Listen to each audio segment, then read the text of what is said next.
Let's get this show on the road. It would help if I put my mic where we're going. Hey, welcome everybody. It's Torn Tuesday, your weekly dose of all things Lord of the Rings.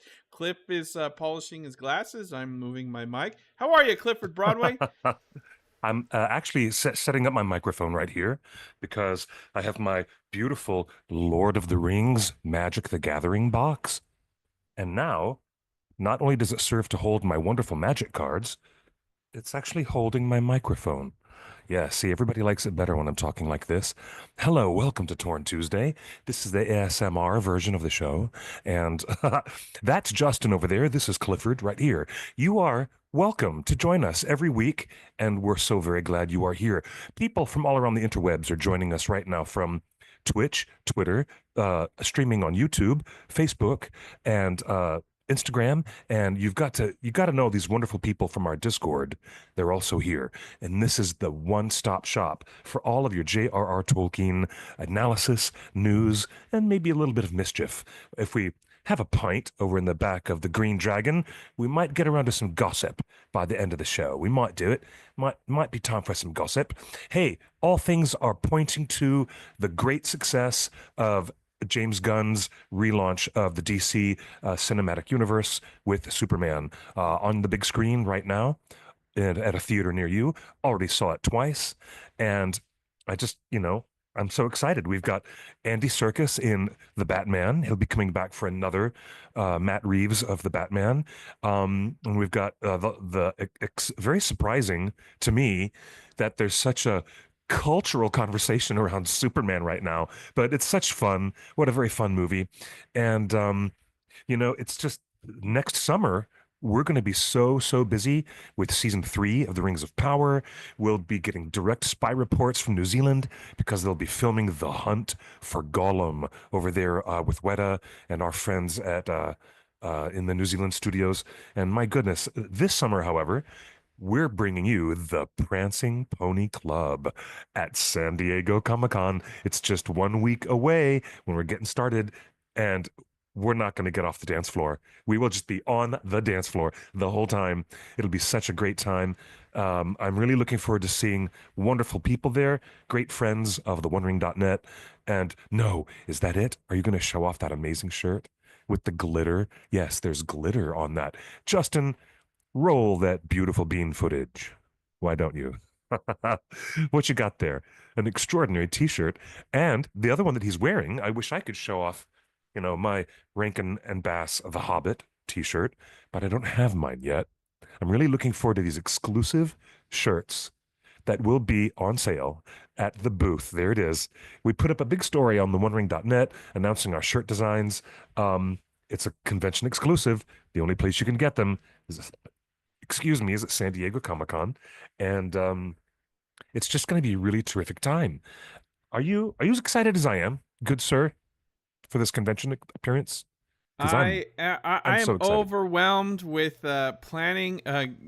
Folks, we are so delayed on posting on the main website everything we got going on. So expect a blog post in the next day or two. But we've got these exclusive new shirts.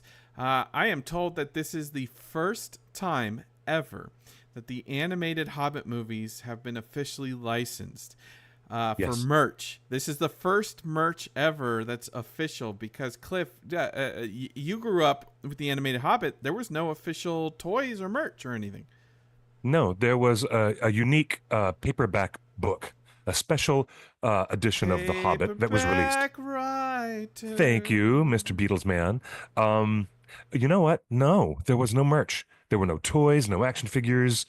Even even to say it was quite a while later when Milton Bradley released a board game, but that was years and years later, and it had nothing to do with the actual cartoon of the animated Rankin Bass The Hobbit. So yeah, there was no merch. Guess what? We've got the first merch ever for Rankin and Bass The Hobbit. It's so cool. I love that shirt so much. That's right. Wow. That's right. I am wearing the Rockin' the Pigeon Lady from Home Alone 2 Your What? favorite movie that features your favorite president. I'm sure about that, Imran, in the chat. But no, this is a this is a hat that was sent to us at Torn Studios in Oh, Hollywood. yes, that's true. And a fan made this, and I think it was inspired by Radagast the Brown in the Hobbit movies. So It was but indeed. Cliff, the reactions that we saw on SDCC blog, the unofficial source of all things Comic-Con, the reactions I saw to this were amazing. There were a lot of great reactions to the Prancing Pony, but I think this one might be the better seller. I Chat, told you. what do you think is going to sell I better, told the you. Prancing Pony or the animated Bilbo? Hey, everybody in the chat, I want you to know, and hello, it's lovely to see you, Ellen. Welcome to our lovely chat. I told you a couple weeks ago, didn't I, that they are the must-have item. That Bilbo Baggins, voiced by Orson Bean and animated at the Rankin and Bass um, uh, uh, production studios. Actually, it was animated in Japan by Topcraft, the animators who would go on to work and help create Studio Ghibli with Hayao Here we Miyazaki. go. Yes. Hey, our Miyazaki Minute has now arrived early on this broadcast. But I'm telling you, like I told you weeks and weeks ago, Justin, these shirts are going to sell like hotcakes. We'll be sold out by Friday. Believe it or not, Saturday and Sunday, we'll be making apologies to everyone because we won't have any more shirts. I'm just telling you. Right. Well, Cliff has warned you guys. We are not selling these online. We only have a permission to sell these at the con as a con exclusive. The One Ring. Katie says if she gets a shirt, then she wants me to autograph it and write Miyazaki Minute on the back of the shirt. I will. I will be very glad to do that. Do not encourage this behavior, Katie. Encourage me Clifford all the time. does not need a bigger ego. Encourage me. Cliff, that's not I'm so excited. that's not the only thing we're selling at the booth. It's a booth Besides the 1934. It's in Hall C.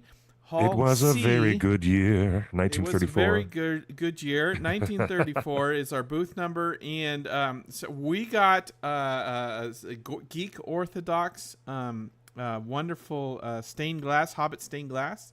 Oh, and, those sun catchers, those beautiful stained glass pieces. Love them. Got 5 boxes of merchandise from OSHA slings, OSHA in Europe.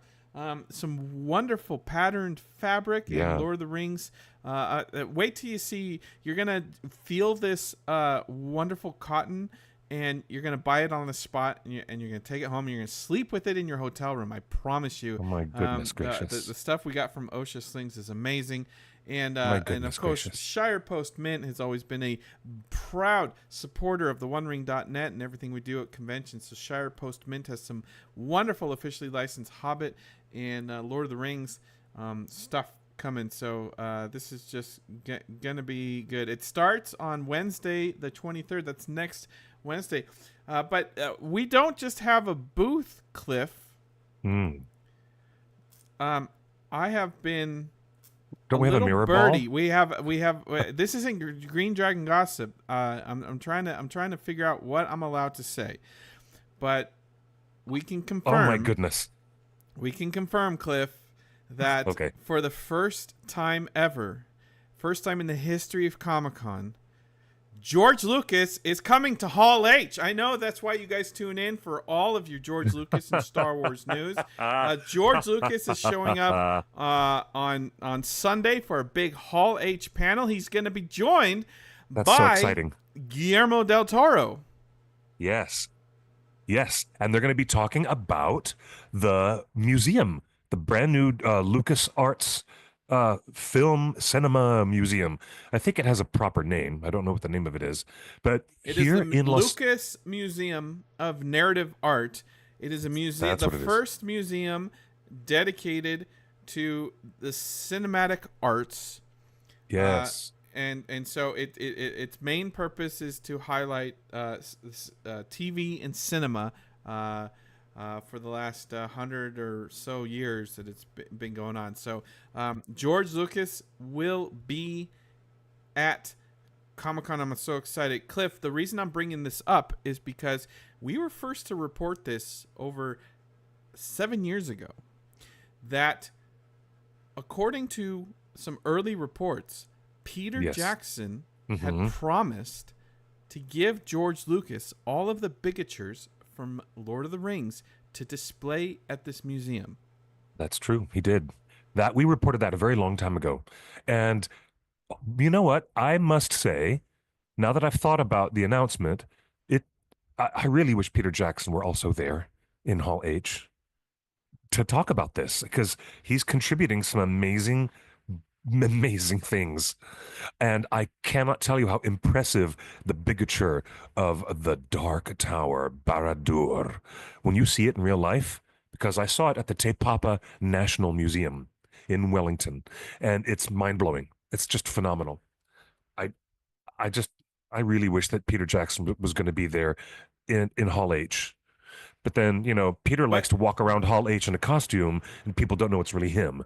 So he's done that many times. So we are not just predicting. We are awaiting this George Lucas Hall H panel, not just for King George, but for an official announcement from the man himself that Lord of the Rings will be a major part of this brand new Museum of Narrative Arts in Los Angeles downtown. And I think that's why I'm so excited, and that's why I'm mentioning this, because it's I do think it's at the USC campus.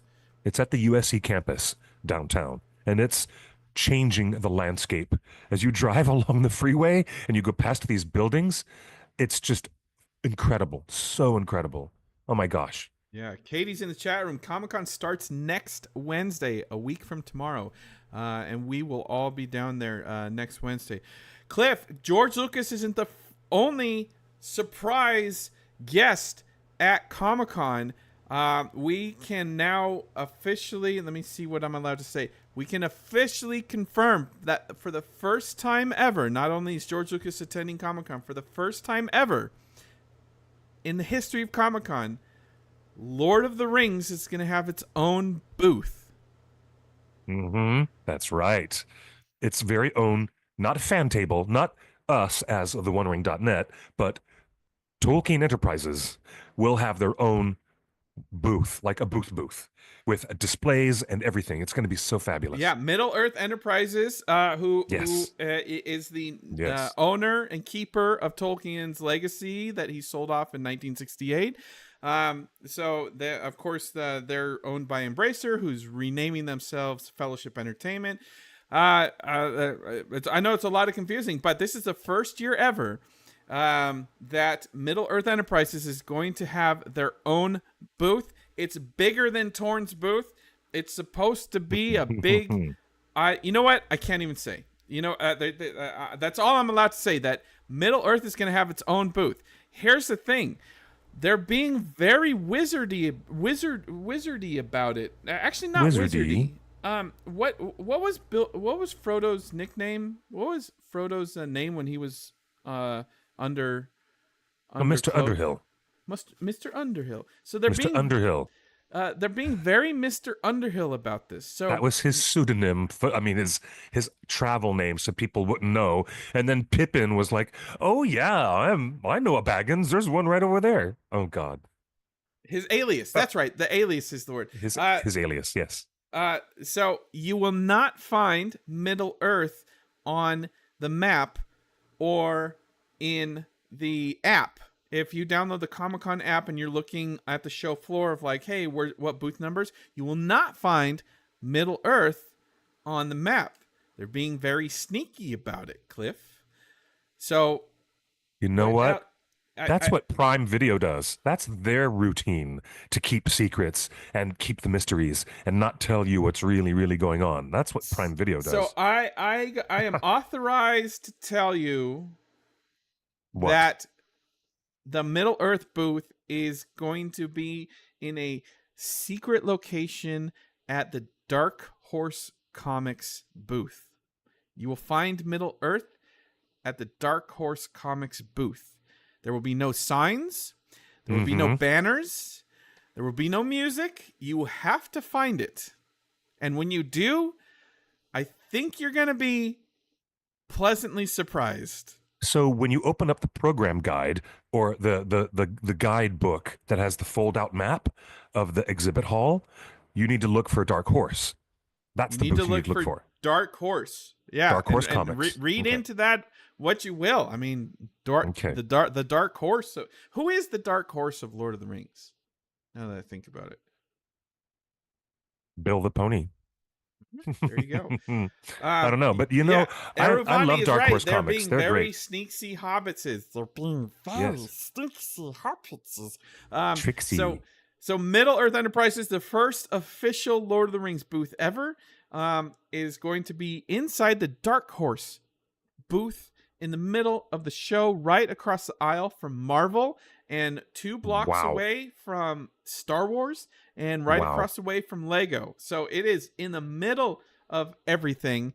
And I wish I could tell you guys more, but you're going to have to find this for yourself. And I promise you nothing. Justin, I promise can you nothing. tell me, hey, guys, I know this is a live stream show, but what we'll do is we'll turn our microphones off for a second so that you can't hear anything.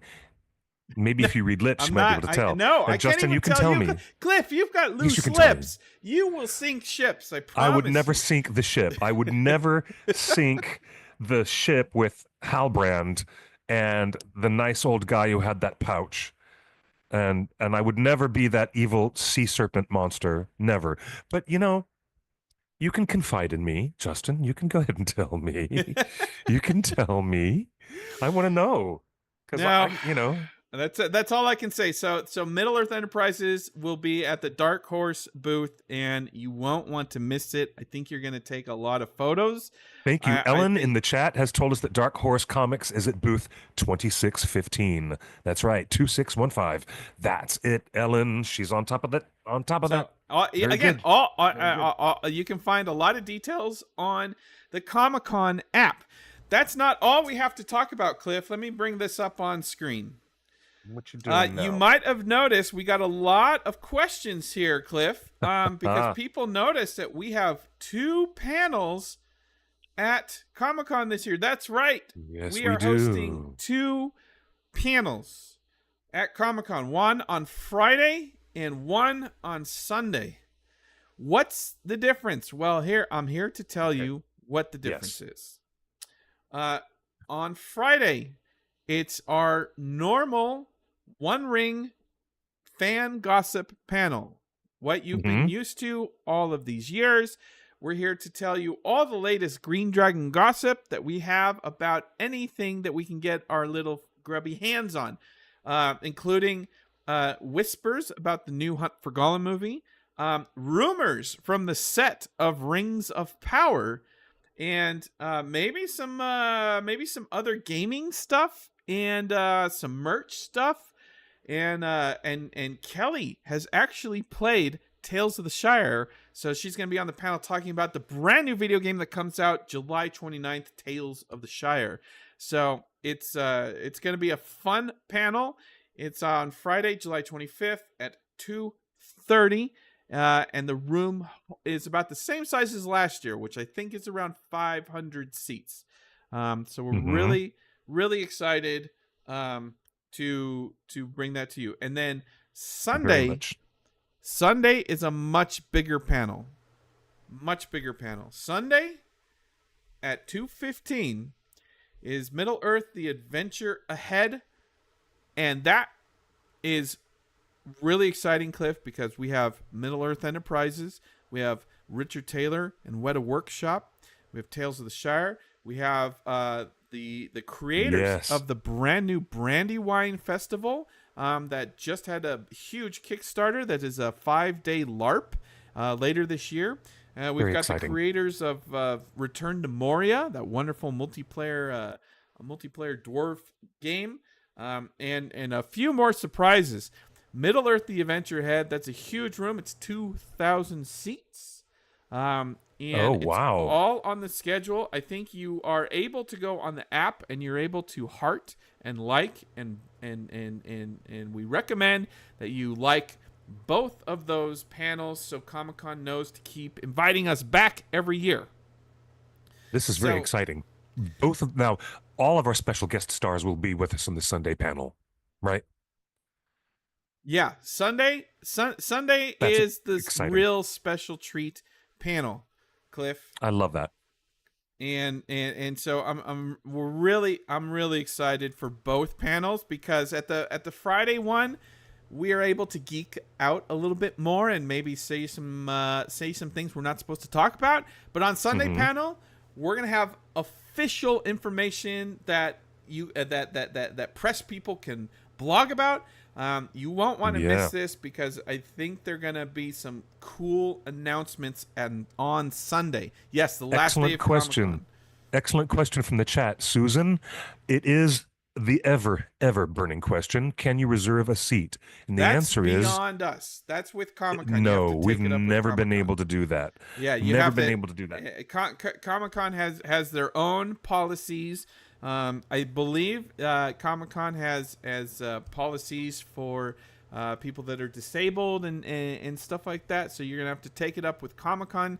I don't know how long the line will be. It is after the George Lucas Hall H panel. I don't imagine there's a lot of crossover, but I imagine there is some crossover between George Lucas, Guillermo del Toro, and Hall H, and then a couple hours later, our panel at 2:15.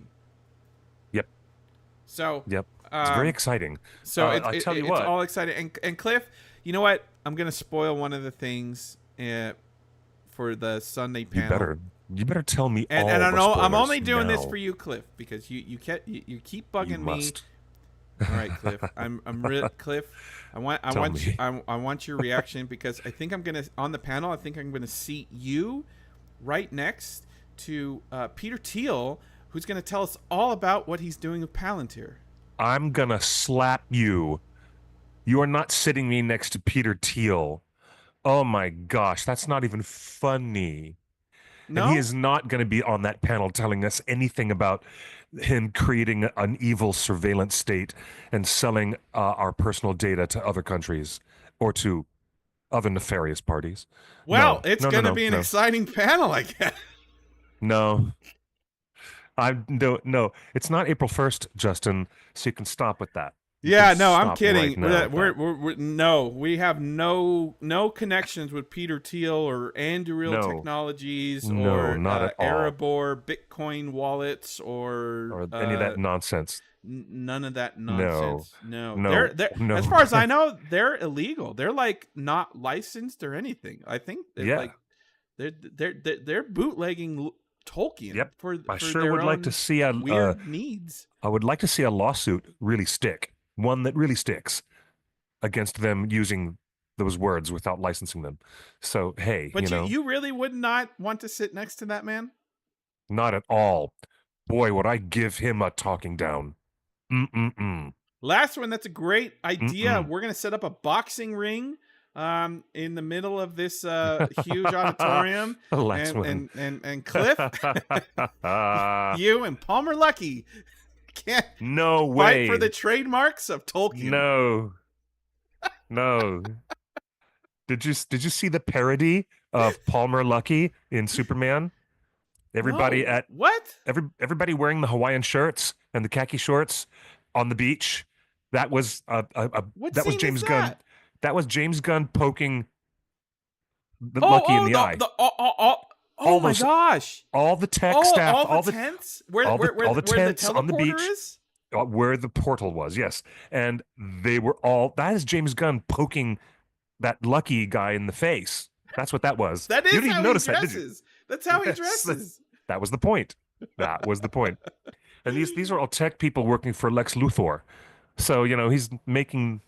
Lex Luthor, by the way, is Mr. Tolkien. So there's Mr. John Ronald Reuel Tolkien, Nicholas Hoult. That's right. A lovely performance by Nicholas Hoult. Yes. Wait, so Lex Luthor is? Lex Luthor is Nicholas Hoult. Yes, everybody knows this. We talked about it last week and the week before. So the Tolkien movie, starring Nicholas Hoult as J.R.R. Tolkien, is now Lex Luthor, the Peter Thiel character? Nicholas Hoult now plays Lex Luthor. Yeah. Didn't you see the movie this weekend, Yeah, Justin? What is wrong with you? but are you saying that Lex Luthor is styled after Peter Thiel and Palmer Luckey? Yeah. Yeah. Well, I mean, the technicians at that base camp were based on Palmer Luckey. That was the joke. That was James Gunn's. So what you're I'm saying is sticking it. Tolkien is a supervillain. No, I'm saying that Nicholas Hoult is a quite capable actor who has incredible range. He can play this benevolent, very benevolent and wise and wonderful uh, man, John Ronald Reuel Tolkien, and he can also play that dim-witted oaf from The Menu, with Anya Taylor-Joy and Ralph Fiennes. I love that movie, The Menu. And then you turn around and Nicholas Hoult can be in a really broadly comedic vampire movie, and then you can see him as Lex Luthor, and he's quite a bastard. This Lex Luthor is a real SOB. He really is. But that's Nicholas. He can play any role. He's amazing. He is incredible, and you interviewed him at the premiere of Tolkien, and you look like I you guys interviewed got the on director and I interviewed the stars. And at WonderCon in Anaheim, I was the moderator that by the request of Fox Searchlight, and they brought me in to be the moderator for the panel with the entire cast of Tolkien and the director. Absolutely wonderful. One of my best professional moments. It was lovely, really. Well, so we got some amazing stuff going on. Cliff, there is breaking news today. Cliff, Oh my goodness, what? breaking What's news. the breaking news? Let me click the link. You know, Rings of Power is Justin a provocateur? Yes, Otaku Senpai. He relishes in being a provocateur. Yes. And sometimes he's a contrarian. Sometimes he's also a contrarian. But hey, I kind of love that quality about Justin. Yeah. Not everybody does, but I do. I think it's kind of great. But we're gonna have genuine fun at the Comic-Con panel on Sunday. Yes, we are. Hey, Cliff, the Emmy nominations came out this morning, and oh my gosh, Power, yes, Rings of Power got Emmy noms. It's happening for real. Season 2 Emmy noms, y'all. This is happening. It got. Here's an interesting thing. It says Emmy Awards, but Rings of Power only got one nomination, so it's only qualified for one Emmy Award, not plural awards. I do wish Celebrimbor had gotten. There were no acting nominations. Oh gosh, he missed out, man. No acting nominations for Rings of Power, but also acting nominations for Andor. Didn't they get Best Ensemble? No acting nominations for Andor. That's or not Rings true. Of Power. Alan Tudyk got a voiceover nomination. What? That is an acting nomination. Yes, Oh, Alan come Tudyk on. is a nominee. No. Yes. What? He is.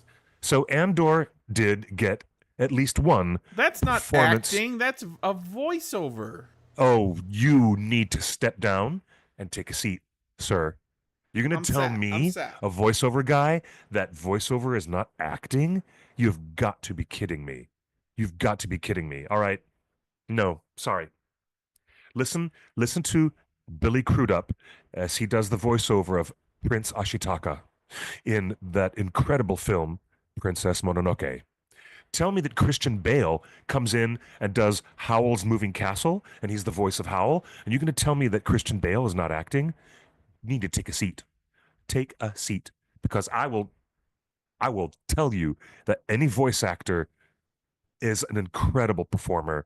That's where the magic happens. You're going to tell me that D. Bradley Baker, who does the entire voice for the entire Bad Batch and has also been the voice of all the clones in all the Clone Wars animated shows, you're telling me that D. Bradley Baker is not acting?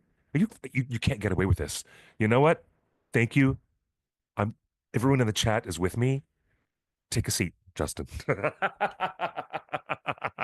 Yes. So Andor did get an acting nomination. And also Forrest Whitaker, by the way.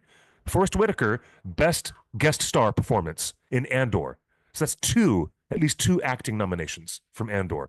Are you sure you read the same press release that I did this morning? Well, Hmm? that's 2 more Come than on. Rings of Power got. Yeah, well, there you go. Cliff, I don't know. I don't know what we have to do to get Bear McCreary nominated for an Emmy. His I think work that's on nuts. season It's 1 and nuts. season 2 were both snubbed. He did not even get nominated for season 1, and he got snubbed for season 2 again. That's really What? bad. Who did Bear McCreary piss off at the Academy? I don't Because know. I that really don't is know. top tier television composing. It What is. It's the is best. It's really the best. what is going on here? Why is Bear McCreary getting snubbed 2 seasons in a row? I don't believe that Charles Edwards got snubbed, but I'm kind of floored that Bear McCreary and his wonderful accomplishments are not all over the Emmys, like even from last season. Yeah, I don't get it, man. I I don't don't get get it. it. Cage I don't. Dandelion says Andy Serkis in Claire Obscure deserves a game for best performance in a video game. I agree. I am about 75% of the way through Claire Obscure Expedition 33. And as far as I'm concerned, it's game of the year. It is an incredible game. Incredible game, incredible performances. The story reveals itself to be all about the creative process and being an artist and telling a human story through your art. And I am so overwhelmed with Expedition 33 that Andy Serkis deserves acknowledgement in an official Yes. capacity for that game. It's Do you know incredible. what? Brandon Roberts got nominated for outstanding music composition for Andor, and it should have been Bear McCreary as well on that list. I mean, really, come on, y'all. So, do you think, Cliff, do you think Rings of Power has a chance of winning this Emmy this time? Because last time for season 1, it got 6 nominations and 0 wins. I don't get it. Does Rings of Power have a chance this time around? But for the technical category that they're nominated in, Yeah. yeah, yeah, they have a chance, but it seems, look, with 14, count them, and you can't even use all 10 fingers to do it. 14 nominations for Andor. It seems the wind is in their favor. All right, It seems the let's wind see is in their sails. let's see what Really. it's nominated for. Outstanding visual effects in a series of movie. Does it beat Andor? I what? Ask that question again. Does Rings of Power beat Andor in the category of Of outstanding visual special effects? I visual don't. effects? I don't think so. Like I just said, I think the wind is in favor Why? of What did Andor. Andor do that was anything special? There wasn't any lightsabers, and there wasn't really any space battles. There wasn't anything that was Yes, really there visual was. effects I mean, impressive in Andor. they didn't use the dome, or what's it called? The big room, Neither did Rings the of volume. Power. Okay, cool. They Rings of didn't they Power. didn't they did not use the volume. They built that real TIE fighter. They built it full scale, and Andor So did got in Rings of it, Power. Rings of and they Power built all built that stuff. Aragian. Thank you. Okay. I don't know what to tell you, except I got a funny feeling in my bones that the with 14 nominations, it seems that swings the balance of where the sentiment is with Emmy voters. I That's where the don't. sentiment is. You can just tell by looking at that I list. think Rings of Power deserves a visual effects Emmy over Andor simply for that Balrog battle and for that Mm, amazing in-camera shot when Celebrimbor goes from Mind Palace into yes. war-torn Aragion. Yeah, that was brilliant. I agree. That was That totally was brilliant. brilliant, and there was nothing like that in Andor. Thank you, Ellen. It's called the volume. Yeah, the volume. The All right, moving on. Cliff, I don't have any. is Rings of I Power better than Dune Prophecy in visual effects? yes. Yeah. Dune I was I cool. Dune was all right, I but enjoyed Dune Prophecy, but I could also tell that, you know, I don't know. I could just tell that you're watching a show that was on a budget that had a lot of creative changes that happened. Um, I agree. as, How about House of the Dragon season 2 on HBO? now Does there's Rings your.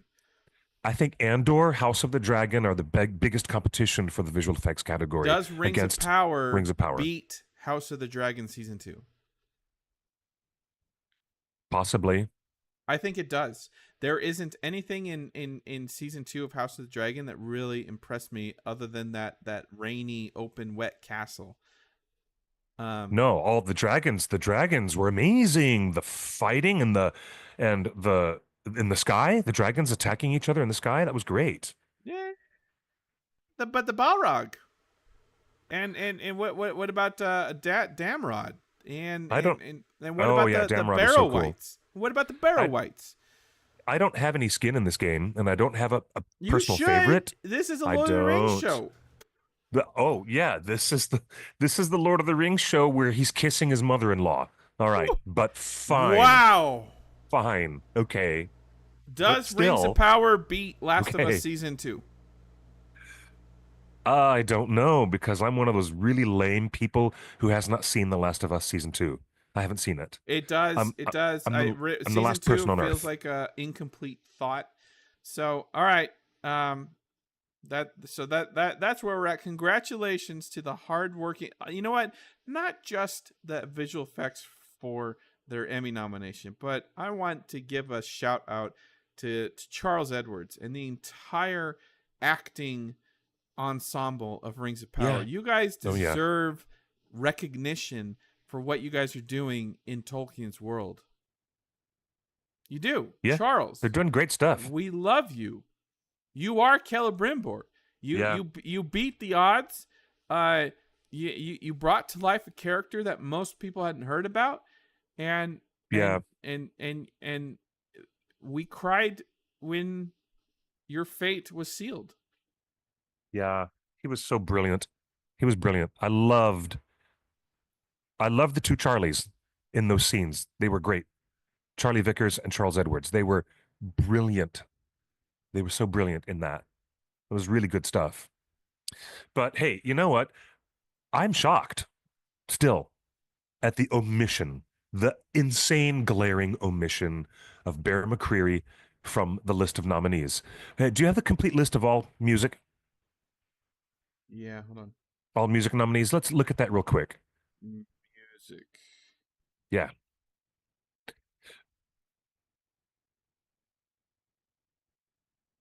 Outstanding directing.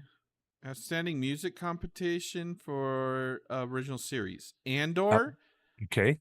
based on a true story. Cobra Kai, Severance, The Studio, and The White Lotus. Bear Oh, that's beats all of them. intriguing. Bear beats all of those. I'm sorry. White Yeah, Lotus. this is So the Studio. this is an intriguing list. Absolutely Intriguing not. list. Severance, maybe. Severance music was pretty good. Cobra Mhm. Kai,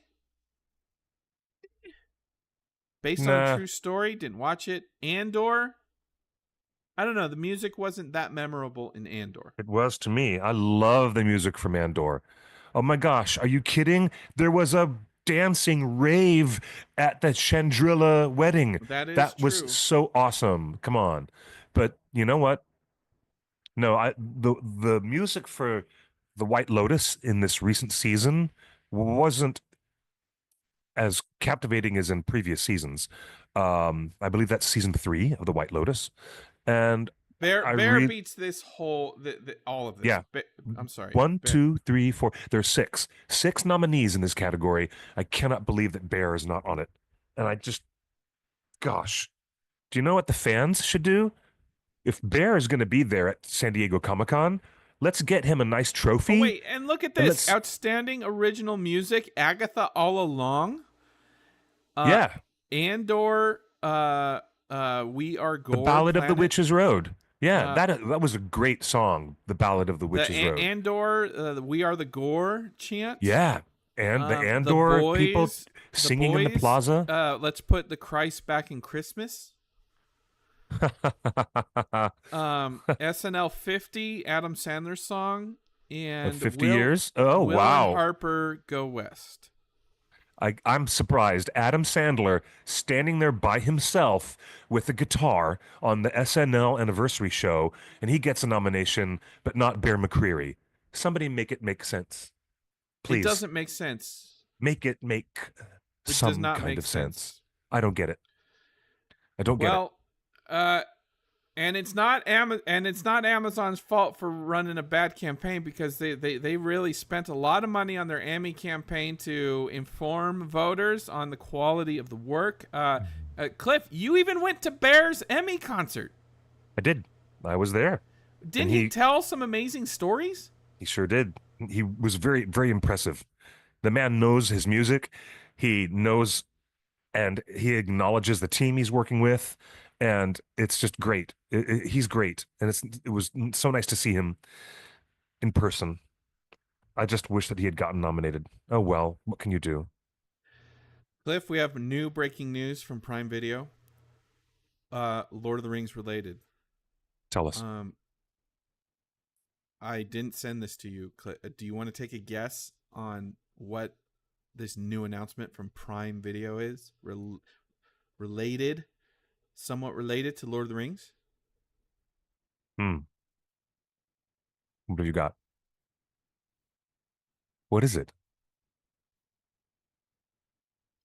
Billion Dom Eat yes. the World is Yes. officially streaming on Prime Video in the USA and the UK starting August 1st. That's the weekend after Comic-Con. That's right. That's exciting. I saw that. I'm excited. This is a spin-off of their very successful Friendship Onion podcast. It is a foodie show, like Anthony Bourdain. Anthony Bourdain, but hobbits? I'm sold. Yep. Me too. I can't wait to check this out. This is going to be really cool. So Billion Dom Eat the World will be on Prime Video on August 1st.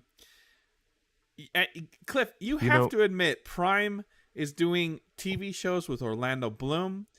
That's right. They're really doing a lot of shows with a lot of Lord of the Rings actors.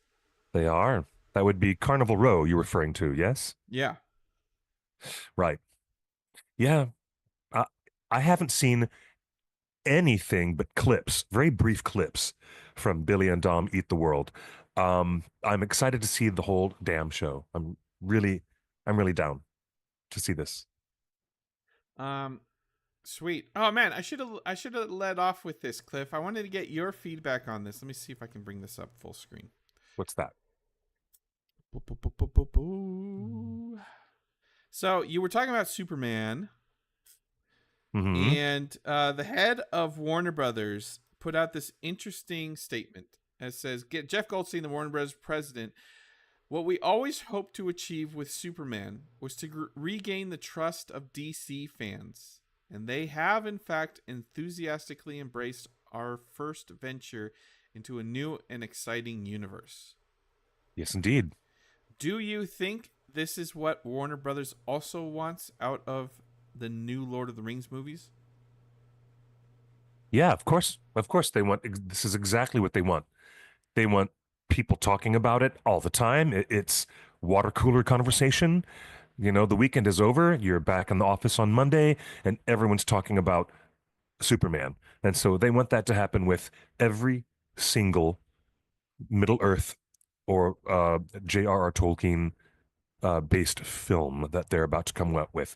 They don't want anything less for the hunt for Gollum. Absolutely. Well, that's really exciting.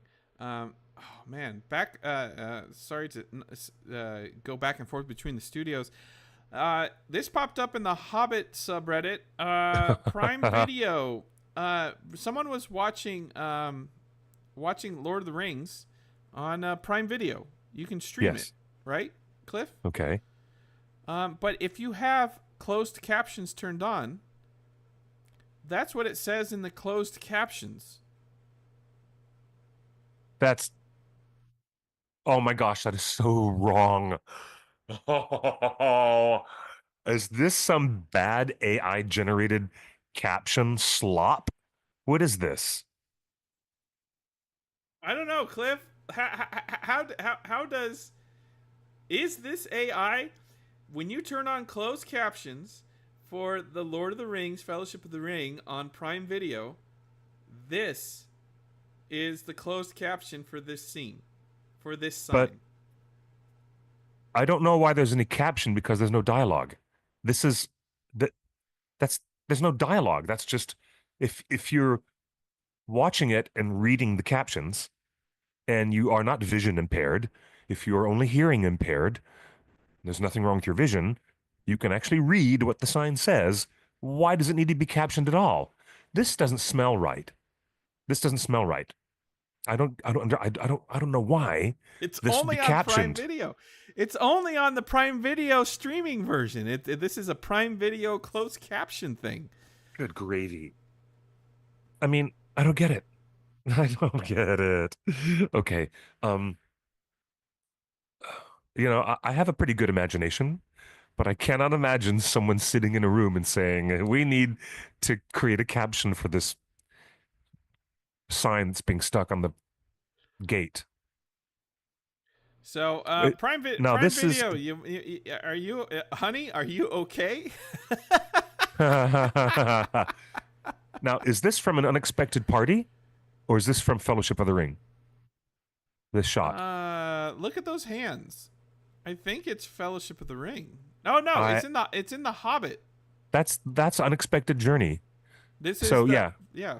this is from an unexpected journey.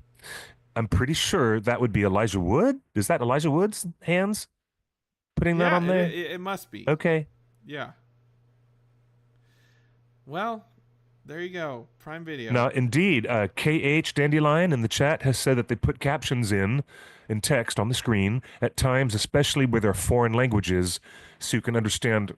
But this isn't English. Yeah, yeah. Whenever I watch Japanese anime, they often, not all the time, but they often put like signs that are up on the storefront, or commercial buildings, and they'll put in an English caption so that this English speaking audience can actually understand what the signs are. That happens a lot in Studio Ghibli films. Um, so yeah, I don't get it. So it's quite the mystery, isn't it? Yeah, it's do you think Well, it's AI though? yeah, Do you really think that's it's the only AI? reason. That's no. There's no way to think it would be otherwise. Would a human being do that? Oh my gosh, sorry. Yeah, No human being would do that. you're probably right. Dude, what else happened this week, Cliff? I saw some posts from your Oh, pal Keith Stern at Wimbledon with your yeah. best bud, Mr. Ian McKellen. Mr. Ian McKellen, he was there at Wimbledon. Yes. Wow. What an experience it is to be there. He was, I guess he was, it's special because as a knighted person, he was in the royal box at Wimbledon. Ian McKellen was in the royal box at Wimbledon. By the way, I looked it up. I was looking up awards for Lord of the Rings. He is the only actor ever nominated for any Oscar for acting in Lord of the Rings. And he lost for Best Supporting Actor. Lord of the Rings has no yeah. acting Oscars. Isn't that a shame? He was nominated. You know what the original plan was? Is that Ian would get Best Supporting Actor nomination for Fellowship of the Ring, and then the second film would be a nomination Andy. for Andy, and then the third one was going to be a supporting actor nomination for Sean Astin, and none of that worked out. None of that worked out. I Well, have something to share with the audience. I'm going to send it to you, Justin. In fact, I okay. already did, but I'm going to send it to you one more time. Let's share this with the audience. Um, Okay. Other news as we go into Comic Con next week, Lord of the Rings Funko Pops going live tomorrow morning. Oh, goodness gracious. Cliff, look at this all look at these little hobbits that glow in the dark. The ring script glows in the Oh, dark. that's fun. Lurt. I want to know, Cliff, why does Lurtz have a Barad-dûr with him?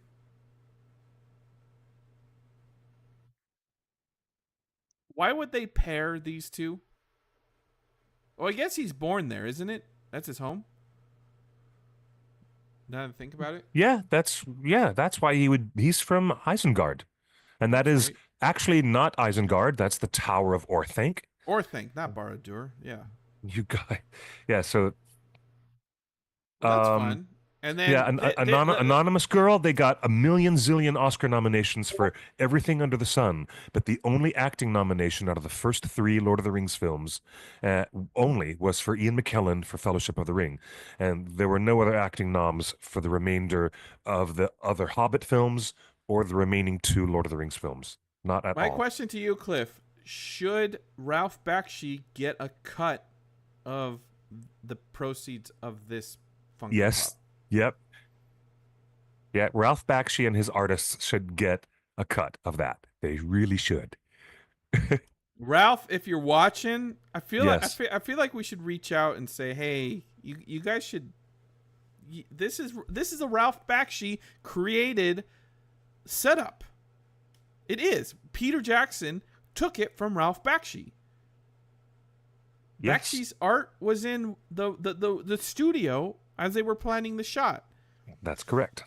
And John Howe actually made a portrait, and he admitted, I don't know why, because it's not written in the book this way, but I must have been deeply inspired by Ralph Bakshi's film, and so this is the way the artwork came out. So there's original John Howe masterpiece of artwork, and guess what? He was also not subliminally, but like really directly inspired by Ralph Bakshi's artists. Right? Um, yeah. Hey, I wonder how much that runs you. Oh How much is that man. going to cost? I don't even want to think about it. I wonder, are there any prices listed? No, of course not. But they Well, release tomorrow morning. okay, I'm very intrigued. I went to Hot Topic on the morning that I was supposed to go, and they didn't have the Thrill Joy Frodo figures here in Hollywood. So Really? I went to the other Hot Topic in Burbank because I was told they had more stock available at the Burbank shop, and they didn't have many more. So I didn't get my Frodo figure. What? What a bummer. I was What? really looking forward to getting the You chance to went go to to New two Zealand. stores and you didn't even get your They Frodo were sold figure? out. They were all sold out because they weren't sold, but they were all given away. They were all gone. So Um, hey, story of my life, day late and a dollar short. I opened up a lot of boxes of magic cards and I didn't get the one of one ring, the one ring card. So that I could sell it to Post Malone. But anyways, uh, why are people on our Discord sharing this? Stars, a return to ancient Rome with Spartacus, House of Asher. Oh my goodness, Graham McTavish is going to Comic Con. There it is. I love Graham McTavish. He's wonderful. Oh, It would be great to see him. he's been such a good friend of Torn over the years, Yes, and he looks has. like he gets first billing on this TV show Spartacus. Yes, I'm totally Um, down. so he, That's really cool. Graham, man, I think I need to add this to our blog post of all the actors because I think Carl Urban's gonna be there for Mortal Kombat 2. He's playing Johnny Cage, and maybe he's Oh, there for The cool. Boys with Oh, with cool. Amazon Prime. Mr. Carl Urban. He's Um, brilliant. so Carl Urban, you know what, Cliff, I feel like we buried the lead here. We At the did. A top lot of of the people have been show, asking about is he bringing the prehistoric creature back to life or not? Yes, Peter Jackson is bringing back the MOA, the extinct 12-foot tall.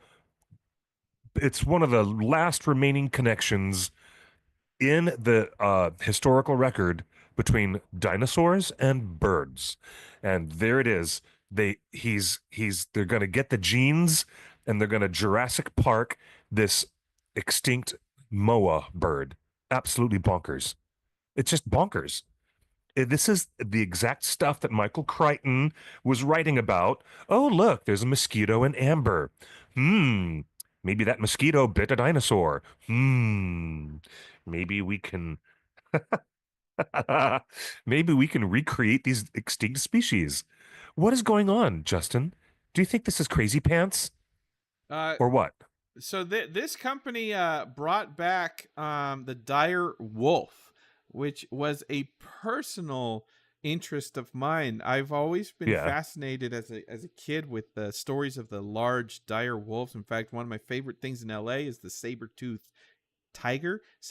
cat at the La Brea Tar Pits. I love big, fluffy cats and dogs from prehistory. So they brought back the dire wolf already. So these guys know indeed. how to bring back extinct species. And so Peter Jackson is is trying to bring back an indigenous New Zealand 400-pound flightless bird. This is incredible. It is nuts. It's really Um, quite nuts. when we first had our first Zoom call with Colossal, man, I missed it. Um, why are you moving? Why is this computer all glitching? Yeah, you do have quite the The glitchy. wow, the MOA wasn't on their list. We said to them, "Are you interested in the MOA?" And so we made a condition of our investment that all of our dollars go into the MOA project. As part of the agreement, Jackson and Walsh are giving Colossal the use of their collection of MOA bones for research. So we were not just able to invest in Colossal, but also bring our bones to the table. And they've sampled DNA from MOA bones that Peter Jackson Wow. owns. That's Wow. incredible. Cliff, Um, why hasn't Peter Jackson directed a I Jurassic Park movie? I have I think he did. It was called King Kong. he Peter Jackson's already done a Jurassic Park film. It was called King Kong. Oh, that's right. It Yes. has T Rexes and giant Yes. insects. And Yes. by the way, He's already done it. Peter Jackson's King Kong has the best giant insect scene ever put to It's screen. gruesome. The way that Andy Serkis dies, it's so gruesome and yeah.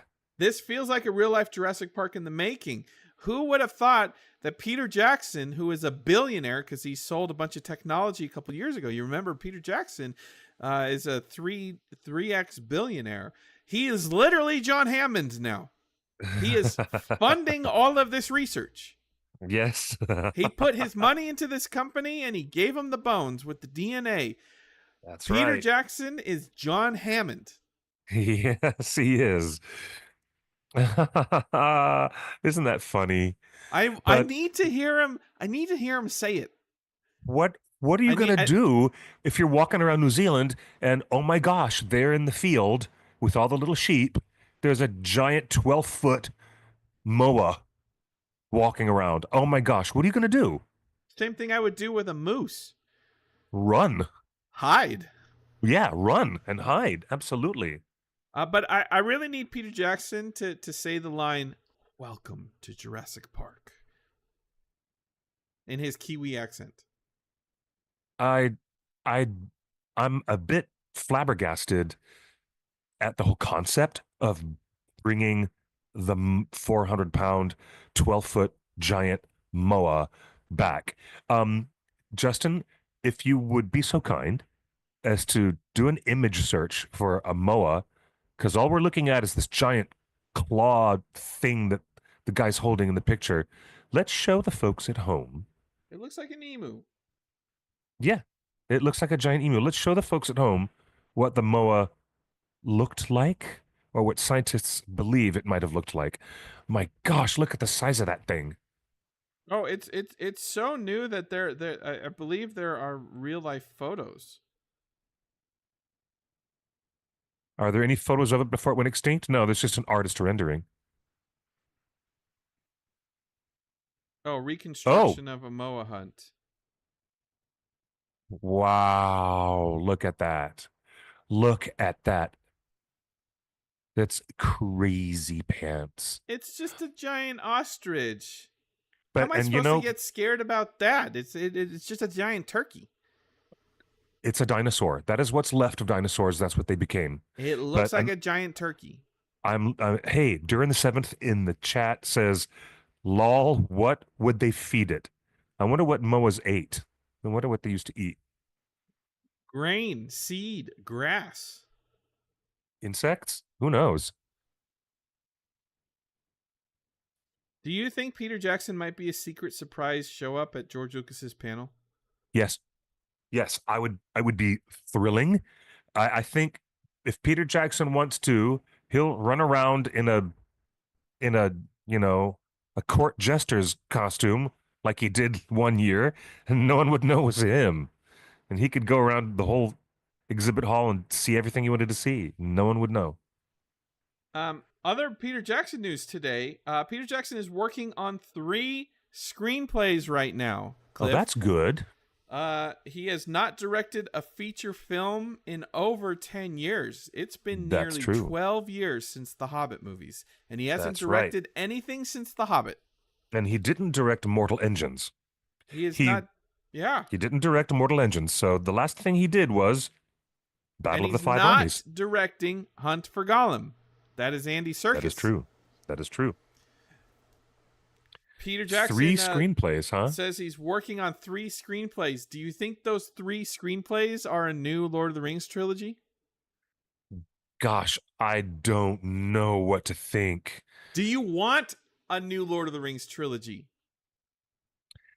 No. What I want Peter Jackson to do is, I mean, something like, when he did The Lovely Bones and when he did Heavenly Creatures, I'm I'm intrigued when Peter does true crime stories because that they are true crime stories. What happened in Heavenly Creatures was real.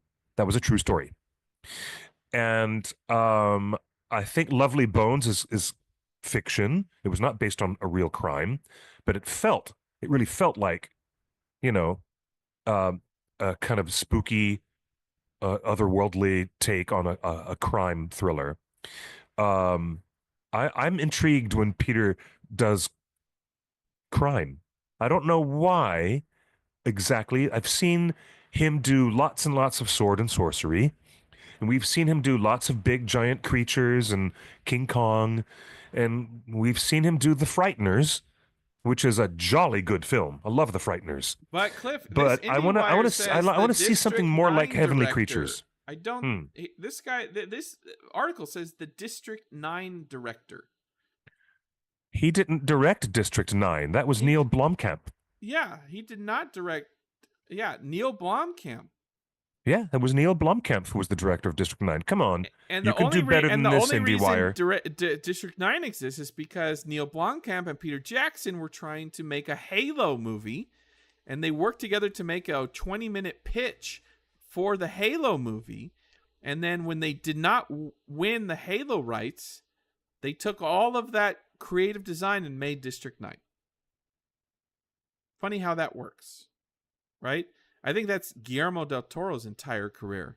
He tries to get a big IP licensed movie. They tell him no, so he goes and makes Shape of Water and makes and wins an That's Oscar. right. That's right. You know, Best picture. Guillermo del Toro was booked to do a Haunted Mansion movie, and then that fell off to the wayside. So he made Yes. Crimson Peak. Crimson Peak. I love Crimson Peak. I love Del Toro. I love Guillermo's films. He's just amazing. Yeah. His And- stop motion Pinocchio was wonderful. Really interesting stuff. And it's so funny to read about Ryan Coogler buying all of the costumes from his failed Blade movie Yeah. to make Sinners. All of the Oh. costumes in Sinners was from the Right on. abandoned Blade movie. Sinners, by the way, is a vampire movie, and guess what? Blade It's is a vampire movie, totally get it. Sinners is a terrific, terrific film. Just and it's on knocked me out of HBO the park. Max now, and it's It called is HBO Max. it's such an extraordinary film. I loved Cliff, this is Sinners. interesting. Extraordinary. Peter Jackson says, to me, de-extincting the MOA would be just as exciting, if not more exciting, than any film I could possibly make. Wow. He says, Peter Jackson says, I've made a lot of movies, but to see the giant MOA brought back would be a level of excitement that I think would supersede anything at this point in time. It is an exciting idea, but it's also kind of scary to me. He's literally John Hammond. He's totally John Hammond. Unmistakably. He's Unmistakably John John Hammond. It's true. It's so true. Wow. There's and by the way, IndieWire is probably using some bad chat GPT. I don't know, or rants. Hey, the byline is credited to a writer here named Rance Collins, but I'm afraid that Rance Collins is incorrect in stating that Peter Jackson was the director of District 9. You can do better than that. But bringing those things back to life, absolutely. I think it's amazing, but it also terrifies the hell out of me. It really does. Why? It's just an oversized turkey. It's a 12-foot tall monster. It's a creature. It's a monster creature. But dinosaurs yeah. aren't monsters. I thought the whole point of Jurassic Park was to teach you that dinosaurs are not monsters. They're more No, like that was the whole birds. point of Jurassic And World. this is a bird. Jurassic World was trying to teach you that, oh, the raptors are cute little pets and we can train them. That's not true. My gosh, there's Star-Lord again trying to train the raptors again. Oh my gosh. Okay, look at this. Before we close the show today, I will say that having the MOAs back in the world, if they can do that, why would they stop? And why wouldn't they go ahead and Jurassic Park? I want the woolly Why wouldn't mammoth they? back. I want the woolly mammoth back. They were woolly mammoths lived here in Los Angeles, and They I did, would yes. love to see a woolly mammoth return. And this company that is working agree. with Peter Jackson is also going to be the company that brings back the woolly mammoth. Yep, It's going to happen in our lifetime, Cliff. I dig it. Would you work at a real life Jurassic Park? No. And I love Otaku Senpai for saying, no, you ride the terror birds.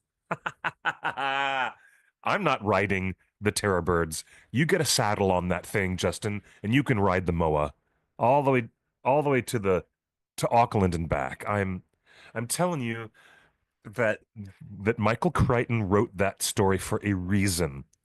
It's a cautionary story about not bringing the dinosaurs back. Oh my gosh. I don't know. Hey, Man. Zap Verasapus says maybe they could make another Christopher Lee. Now you're talking. A reminder: our weekly summer review of Rings of Power Season 1 continues. It's every Sunday at noon. So at noon Pacific, everybody jumps into Discord and we watch Rings of Power together. Just one episode every week. This week, I believe we're up to Season 1, Episode 6, where the show actually starts getting good. Not great, just good. Indeed. Hey, there's also a brand new branch of, there's a new smile of the Tolkien Society in Southern California, and it's called SoCaliquendi.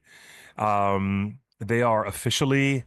I couldn't find any information about this, Cliff. How official is this? Oh, they're official. They have a Discord group, and SoCaliquendi is the official Tolkien Society chapter in Southern California. And that includes everywhere from San Diego right on up here to Los Angeles, where we live, and all parts in between. Riverside County, Orange County, and Los Angeles County, and Santa Barbara County as well. So this is created by our friend David Chambers, also known as David the Noldo. He's really an awesome Tolkien scholar, incredibly intelligent Tolkien scholar, and we've hung out with him many times at big events at San Diego Comic-Con, and he's a really terrific guy. And he and some friends have put together this brand new branch, so you can follow them on Instagram, SoCali Quendi. And And this I is guess an we need. official. They are. Okay. It's official, and it's pretty darn cool. And I will read to you, since I happen to have it right here in front of me. I'll read to you the mission statement. They have bookmarks. They're going to be giving away really nice bookmarks at SDCC. And here is their mission statement from the official Tolkien Society website.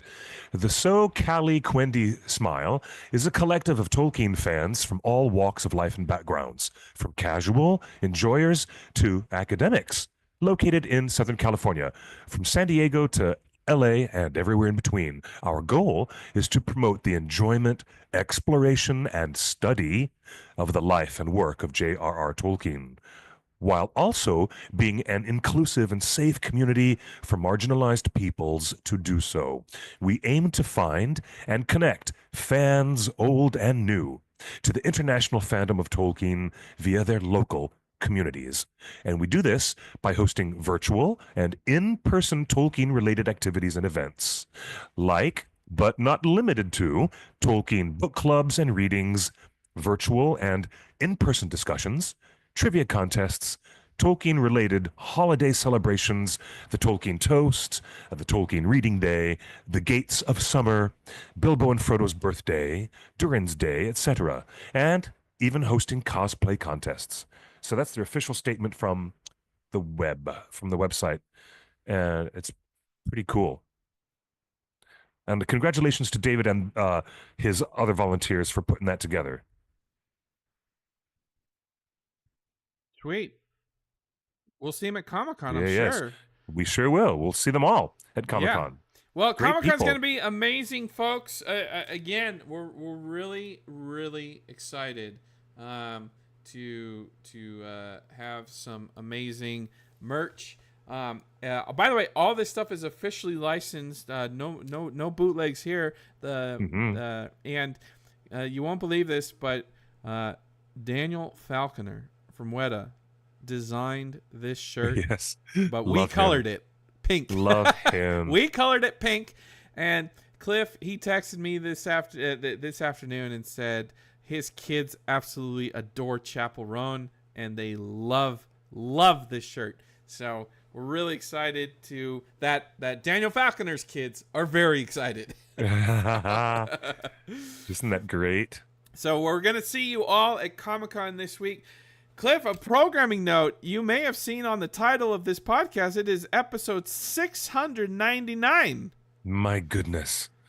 Oh, my goodness gracious. The problem is, Cliff, next week is Tuesday, but I will be at San Diego setting up the booth. We cannot stream from San Diego next week because we're not allowed to stream during setup and everything. So I am out of pocket next week. So do we count next week as the 700th, or do we take next week off because of Comic-Con and come back with a huge show? We take a week off, and we have to give ourselves the headspace to do everything we need to do to prepare for the convention. So I recommend that we should actually just skip and do a very special post Comic-Con 700th episode. It'll give us more time to arrange special guests to come on the show, right? 700 episodes is huge. Isn't it great? Our 700th episode. I'm so stoked. I'm stoked. I'm really stoked. You know what? Okay, let's just announce it, Cliff. Yes, Next, go ahead. we're taking next week off. Okay. We're gonna be at Comic-Con. We're gonna be setting up the Yep. booth. It's too much. It's too much. So next week, Torn Tuesday is off. We That's thank right. everybody for coming to San Diego and supporting this little fan site. Every time you buy a T-shirt at our booth, it helps keep the servers alive and helps pay for us being able to go to these conventions, and it helps Yes. the Comic-Con sales help us afford to go to Dragon Con and New York Comic Con and everything else. So that's really exciting. By the way, Yes. we're going to be at the Brandywine Festival in Kentucky in October.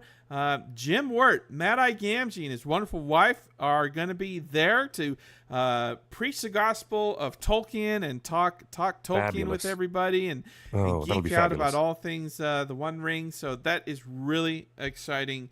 So Mad Eye Gamgee and his wonderful wife will be there at the Brandywine Festival. So next week we're off, but We are. but Oh boy, we're gonna have a gangbusters, amazing, gangbusters celebratory, 700 big anniversary episode. Massive. It's gonna be a massive show. Tuesday the 29th is the day Tales of the Shire comes out. Yes. I'm not going to say anything more, but it's our 700th episode Yes. on That's gonna be Tuesday the great. 29th. And folks, we're going to be live at Scum and Villainy Cantina, and we want all of you to show up and party Yes. with us. Let's all celebrate together at 5 p.m. at Scum and Villainy Cantina in Hollywood. Please Come join meet us. us at the Yeah. bar. Come join us, Cliff. I mean, it's our home away from home. Yes. You know, Absolutely. so we're And- going to be back at Scum and Villainy. We're going to be live in person. We'd appreciate if anybody. I know it's right after Comic-Con. We're all going to be tired and exhausted, and hopefully not sick from con crud. But No. we'd love to see you at Scum Oh and my Villainy goodness. Cantina on Tuesday the 29th, and who knows what will happen for a 700th episode. Oh my goodness gracious. I'm ready. I'm Last win is going totally to ready. start swimming now. Yeah, just get that jet stream and you'll get there in no time. 700 is episode 700 is going to be Tuesday the 29th. We're going to Thank take you, Ellen. next week off, and we will see all of you at Comic-Con. A couple programming notes since we're not going to talk to you next week. No, we are not streaming the panels. I don't think we are recording them either. Some of the stuff we want to talk about is for people in the room only. If they post about it, that's their prerogative. But we got some fun, exciting reveals from Yes, Middle we Earth do. Enterprises and from a bunch of Lord of the Rings partners. Richard Taylor and Weta Workshop are going to be on our panel on Sunday. And this magical mystery Middle Earth booth at Dark Horse Comics. Just say the name Underhill, and they'll tell you where it's at. Super good. And thank you everybody for joining us. And Ellen and Jean and Monica and Anonymous Girl and Terrence and Otaku Senpai and During the Seventh. And oh, look at that. Justin is previewing some of the stuff. That's something that will this? be. Oh, I don't know what it is. I think I know exactly what it is. I will talk out of both sides of my mouth. There's a couple things in it. And I will say I've never seen that before, but yes, I know exactly what that is. Keep it secret? Keep it safe. Hey, Right. thanks everybody in the live chat, everybody who's been with us in this. It's been quite a journey, and so glad to share 699 episodes now with all of you. Thanks for being here with us. You can follow us online at Blue Sky, Twitter, and Instagram, Facebook. Go to the One Ring Net, take out the dot, and our main page, of course. And there are still web browsers, so use your web browser and go to the OneRing.net and see what you find. There's fabulous things there on our website. Me, I am QuickBeam2000. You can find me on Instagram and Blue Sky. It'll be so exciting to see some of our people in this live chat, and they'll be right there with us, flesh and bone, right there at San Diego Comic-Con. It's going to be amazing. So thank you, everybody. It's that shirt all these shirts are going to sell out so fast, my dude. I can't even. It's, you know what? I love it when a plan comes together. I really do. Justin, thank you for pulling all the strings to run the show behind the curtain. And thank you, everybody, for being in our live show. Again, you'll see us next week. No, you won't. Oh, I'm so used to saying that when we close the show, but you will not see us. Wait 2 weeks, my friends. 2 weeks for a big surprise 700th episode. And that will be on, did you say the 29th? Yeah. Yep, that'll be on Tuesday the 29th. That's when we'll be back on the air. So, all my love to all you people, wonderful, fabulous, fabulous people. Take good care of one another. Be careful. Look out for those in your community and for those people who need you. Look out for one another, all right? Until next time, good night and good luck. Or better yet, buenos noches y buena suerte. Bye bye, everybody. See ya. The balcony is closed.